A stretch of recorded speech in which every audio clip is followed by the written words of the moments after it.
আসসালামু আলাইকুম রহমতুল্লাহি বরকাতু। প্রিয় দর্শক, এবার আগাম জাতের টমেটো চাষ যারাই করছে তারা ম্যাক্সিমাম সব লসের সম্মুখীন।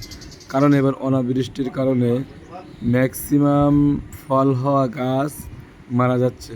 তো আপনারা দেখছেন যে আমরা লাগিয়েছিলাম, আসলে অলরেডি গাছে ফলও চলে এসেছে। তো দেখেন যে কিছু কিছু গাছ আমাদের মারা গেছে এবং মারা যাচ্ছে, এবং যে গাছগুলো আছে তার অবস্থা আমরই ভালো না, ফলনও অনেক কম।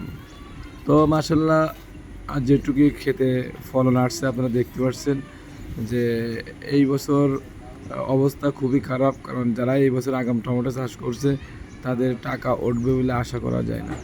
কারণ এই যে দেখেন মাঝখানে এই গাছটা মারা যাচ্ছে। তো এরকম লাল হয়ে এই বছর ম্যাক্সিমাম কৃষকের টমেটো গাছ মারা যাচ্ছে।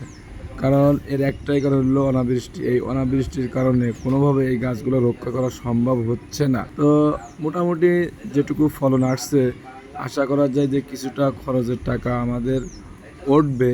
এবং আপনারা কোন অঞ্চল থেকে দেখছেন অবশ্যই ভিডিওর কমেন্টে জানাবেন।